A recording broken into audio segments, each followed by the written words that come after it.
an old fogey. At least that's what this man, Ferdinand Vanderveer Hayden, had to say about Army officer Captain William Reynolds.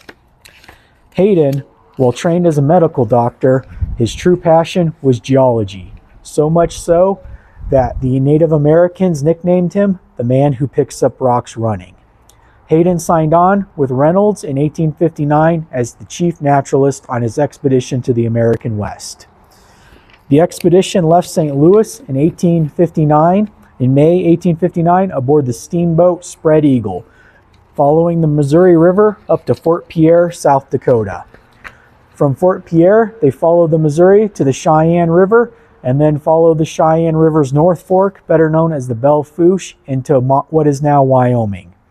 They were some of the first white men to see the wonder of Bear Lodge, better known as Devil's Tower.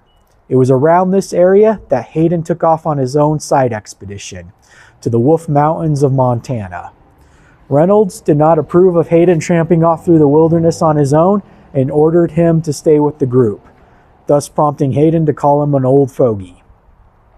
The group followed the Bighorn River to the Bighorn Canyon in Wyoming, a geologist's dream, and then followed the Bighorn eastern slope southward down what is the Bozeman Trail.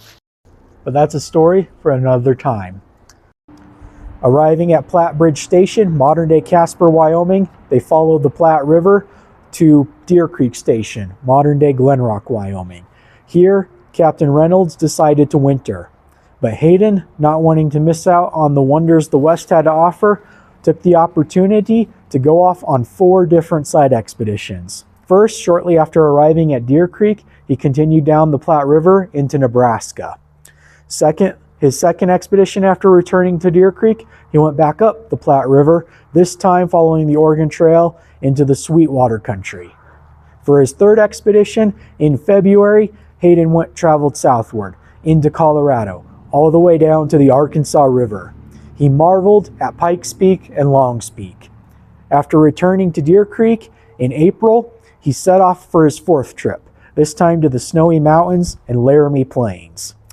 And you thought traveling through Wyoming in winter can be